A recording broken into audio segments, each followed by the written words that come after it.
Hello there guys, welcome back to Younes Talks Football, welcome back to a brand new video. I hope all of you are doing well today. Now, couple of things before we get into today's video. Firstly, I've done a video over on Matisse's channel. If you don't know Matisse, also known as, link in the description, link will also be up here. Make sure you go and have a look. A video done with him and Miz from the other side of the coin. Make sure you sub to both of them. We had a very long conversation about loads of things. Fikayo Tomori, Chelsea versus Morecambe, Frank Lampard and his situation, all sorts. We went into complete detail. Make sure you check it out. It was a very good discussion. I hope you guys enjoy it. Secondly, if you are new, make sure to hit that subscribe button. Make sure to hit that notification bell so then you are notified once I've uploaded. Let's get into today's nitty gritty. So today I wanted to discuss the one fundamental thing that I think Frank Lampard needs to resolve in order to save his job. Because let's be honest, his job is on the line now. We know this.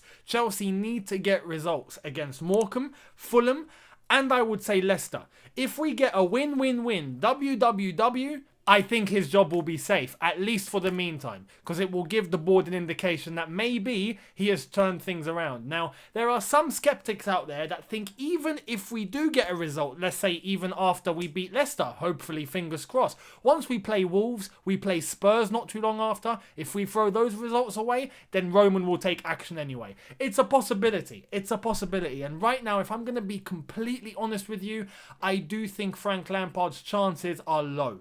He needs a little bit of a miracle. I say this because no other manager has managed to turn it around at this point. When it's gotten to this point where we're talking about replacements, results are going in a downward spiral, it seems a little bit out of control. There's been no manager in the history of Chelsea Football Club under Roman Abramovich to turn it around. I'm not saying it's impossible, but the odds are against Lamps at the moment. I hope he does. It would be an amazing feat if he can turn this situation around, and it would really then give everyone confidence that, you know what, he maybe is someone to run with.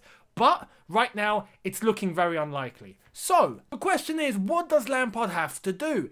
And I think there are two fundamental things we need to discuss. Firstly, what formation do we stick with? What formation do we go to and go, that is our base. That is what we always go to. What is it? I'm not saying you have to stick with that formation against every single opponent, but what is our foundation? We need a foundation. And to be honest, we are late. If we're talking in terms of where we are in the season compared to other sides, we are late in terms of finding what formation works for us. And my second point, what's our best 11?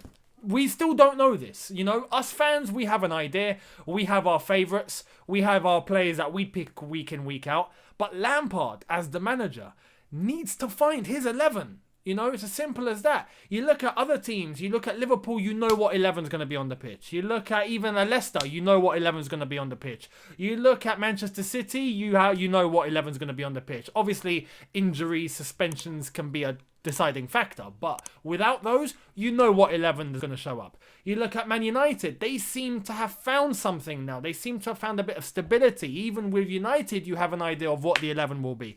Arsenal, with a couple of new youngsters in the fold and introducing Saka to be one of the main men, even now they seem to have found an 11. It's, you know, it's crucial. Lampard needs to know his 11, and right now at Chelsea, we keep chopping and changing. We don't know what the next 11 is going to be. It's as simple as that, and we have to. We have to. Without that consistency, without that momentum, how do you want to build chemistry? How do you want players to build relationships? How do you want patterns to form in play? How do you want fluidity to come into our play? You need consistency, and even if there are a couple of bad results, you need to persevere. You need to persevere. Now, there's persevering with the personnel, and there's also persevering with the formation. Two different things. Persevering with the personnel, you have players that you trust, you know will fit your ideology and what you want to bring to the team. That's one. But the formation, that's another factor. The formation right now is a big question mark because it does seem like the way that we're playing in the 4-3-3 that we are using has been figured out. And it's been figured out because we have one way of playing this formation. You know, there are multiple ways in order to play this formation, but we have to question whether, one, we have the midfield for it, two, whether we have the defensive stability for it. Maybe because of our lack in midfield, that is possibly a problem. But right now with the 4-3-3, we just seem to be diverting the balls to the wings, cross into the box, and that's it. Our number 8s are completely ineffective, whether that's just because of the individuals that are there at the moment that don't seem to be playing as they should, or whether that's Frank Lampard's instructions, which is completely setting them off of how they should be playing. We don't really know the detail. Now, personally, I'm more inclined to think it's Frank Lampard's decision making, because we're doing this too often. You know, players suss mistakes. Players know when they've done wrong. Players know when they're, you know, doing something that they feel isn't right. And if it's a personal decision, you don't see the same thing over and over again. You just don't. You do see that when it's the manager telling you to play a certain way. Now, against Manchester City, as I've said in my review, and I've spoken again with Matisse on his channel earlier today and a couple of other times, I said our midfield didn't exist. We had no midfield. We had nothing. At one point in the game, I remember having Mason Mount, Conte literally half a metre away from him, and Mateo Kovacic literally half a metre away from him.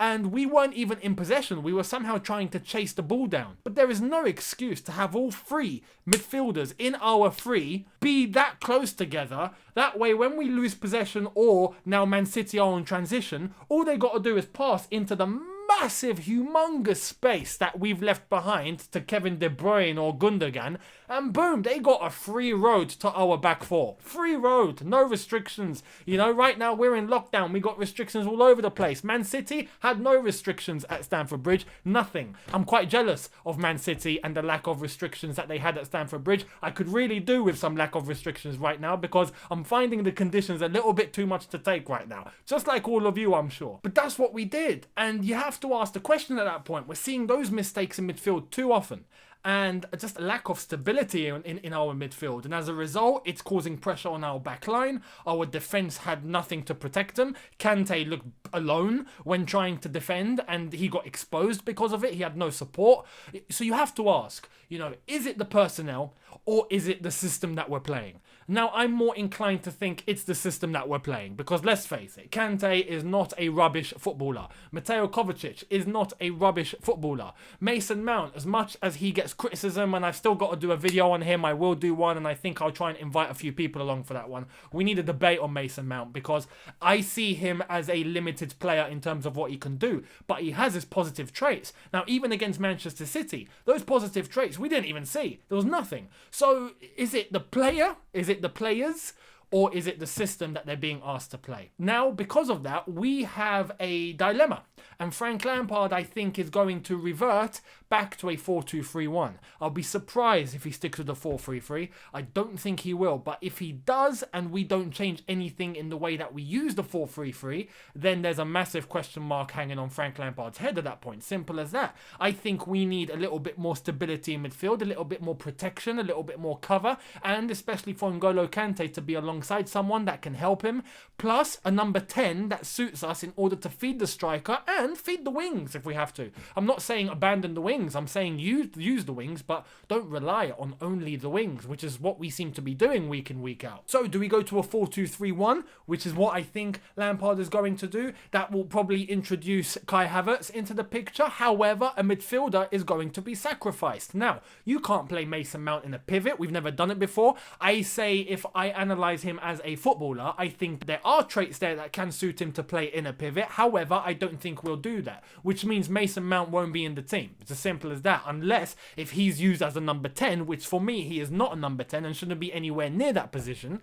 So Kai Havertz is there. You have N'Golo Kante, but alongside who? Is it going to be Billy Gilmour? Is it going to be Mateo Kovacic, which is the prime option, but I think Billy Gilmour has a shout. Are we going to bring Jorginho back into the setup? The time him and Kante have played together, it's never really looked good, really looked stable enough, because Kante still doesn't have that defensive protection. So what do we do? What do we do? Frank Lampard needs to answer these questions. You know, as much as we have our opinions and we come on here to say what we want to say, We're not the manager. It's as simple as that. I'm not the gaffer. George ain't the gaffer. Jan ain't the gaffer. Matisse ain't the gaffer. Nini ain't the gaffer. No, we're not gaffers. We come on here, we give a fan opinion, we give our we express what we think about our club and football and other stories popping along, and we try to entertain you in the process.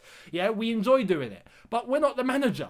Frank Lampard gets paid millions. We don't get paid millions. We get paid, but we don't get paid millions. Frank Lampard's on a, $5 million a year deal or something at the moment at Stamford Bridge. He's got to make these decisions. It's as simple as that, and he's got to find a way to make it work. And right now, we are the last ones to have not figured it out, it seems. Everyone else is now starting to find stability. Everyone else in the same conditions with lockdowns, no pre-season, this, that, and the other. Poor games at the beginning of the season, and now they're getting better. We're starting to see that, but with Chelsea, it's going a little bit backwards. We seem to be the last in line to figure all of this out. And if you want to build a team, you need a foundation. It's as simple as that. It's like trying to build a building without a foundation. Well, your building's going to fall over straight away. So Frank Lampard needs to answer that. But I want to leave that with you. I want to leave a massive question at the end of this video to you guys asking, 1. What formation do you think Frank Lampard should go with as his foundation? Should he stick with the 4-3-3? And tell me if we're just using the 4-3-3 in a wrong way. Would you change the way we play the 4-3-3? Let me know. Do you think we should go back to a 4-2-3-1, which is what I think Lampard's going to do? Let me know if you think that's a good option. I've seen a couple of other formations being suggested. A 4-2-2-2 is another one that's been suggested. Do you think we should revert to that? Do you think a 4-1-3-2 with 2 men up top is an option for us? Do you think we should go back to a back 3 and maybe have wing backs? Let me know. I would love to hear that. Plus, my second question to you, what 11 would you trust? If you were Frank Lampard and you had to go with an 11, win, lose or draw as our main 11, what's your starting 11? Plus, do let me know about the formation to go along with it. I would love to hear your opinions on this, and hopefully we can get some clarity together of what we think maybe Frank Lampard's going to go with, or what we think is right and what we think is wrong. Let me know in the comments. I would love to hear it. And there we are. Thank you all so much for watching. Make sure you are subscribed to the channel if you are new. Hit that notification bell to be notified once I've uploaded. Tomorrow you will be getting another brand new video, and then on Saturday I give you the preview to Chelsea versus Morecambe in the FA Cup. If that game does still go ahead, it does seem like it's going ahead, so make sure you watch out for that one. And then on Sunday, you'll get the watch along to Chelsea versus Morecambe. Hopefully the easiest watch along I've ever done. Fingers crossed. I don't want the stress against Morecambe. It's a League 2 side. Come on, there's no reason for us to invoke any stress on this situation. This should be a straightforward weekend. I'm sorry, there's no excuse. None at all. And then after that, I will give you the match review as well. So make sure you got your eyes peeled for all of those. I'll see all of you tomorrow for a brand new video. Thank you so much for watching. Look after yourselves. Have a good one. Take care and peace.